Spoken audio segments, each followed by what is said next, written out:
In un paesino del sud Italia, Gianni, 50 anni, si sveglia in un luogo familiare ma strano. Il suo corpo giace immobile sul letto, con un'espressione di sorpresa e pace. Ricorda un dolore al petto, poi solo silenzio. Ora si sente leggero, come sospeso in un vuoto. Vede sua moglie Anna correre verso di lui, disperata.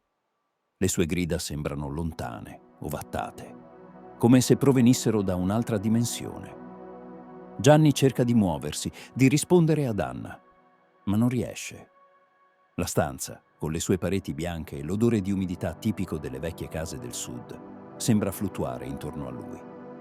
Sente il suono delle sirene in lontananza. Un'ambulanza che si avvicina velocemente. Nota ogni dettaglio, il ticchettio dell'orologio, i passi concitati dei vicini che arrivano alla porta. Mentre l'ambulanza si avvicina, Gianni realizza che può vedere tutto, ma nessuno può vederlo. È come se fosse un'ombra tra i vivi. Il suo sguardo si posa sul volto di Anna.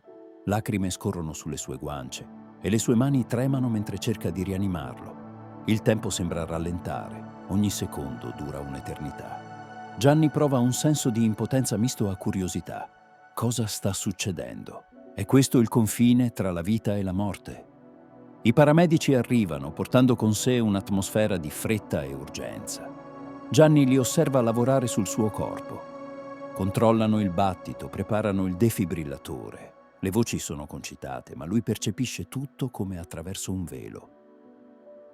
Forse non è troppo tardi, pensa, ma una parte di lui è calma, quasi serena.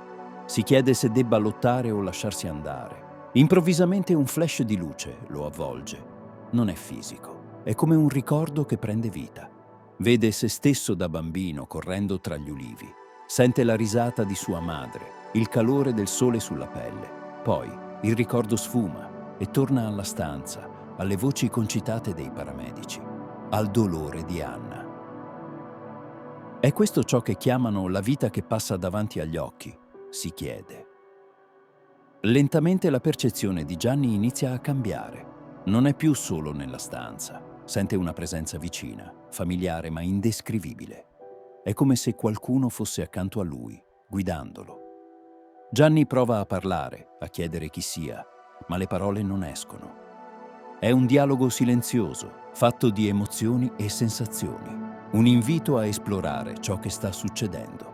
La stanza si dissolve di nuovo e Gianni si ritrova in un luogo senza tempo. Un campo vasto, con una leggera nebbia che danza sull'erba. In lontananza vede una figura indistinta. La sua mente è calma, quasi curiosa. Sa che qualunque cosa accada ora, non ha paura. Forse è un sogno, forse un viaggio verso qualcos'altro. Ma per la prima volta, da quando ha sentito quel dolore al petto, si sente il campo si dissolve e Gianni è di nuovo nella stanza. Il defibrillatore rilascia una scarica, il suo corpo sobbalza. I paramedici si guardano con speranza. Gianni percepisce un legame tenue che lo ancora al suo corpo. Sente il bisogno di scegliere, restare o andare. Guarda Anna, il suo volto distrutto dalla paura e dall'amore. Capisce che la decisione è sua. Lentamente Gianni sente il legame con il suo corpo rafforzarsi. È come se stesse tornando indietro, come se la gravità della vita lo stesse tirando verso di sé. Poi un ultimo sguardo al campo e alla figura indistinta. Un sussurro silenzioso. Non è ancora il momento. Gianni prende una decisione. Con uno sforzo immenso si lascia tirare indietro, verso il dolore, verso Anna. Un respiro affannoso riempie la stanza. Gli occhi di Gianni si aprono di scatto. Anna scoppia in lacrime, afferrandolo. I paramedici si rilassano, tirando un sospiro di sollievo.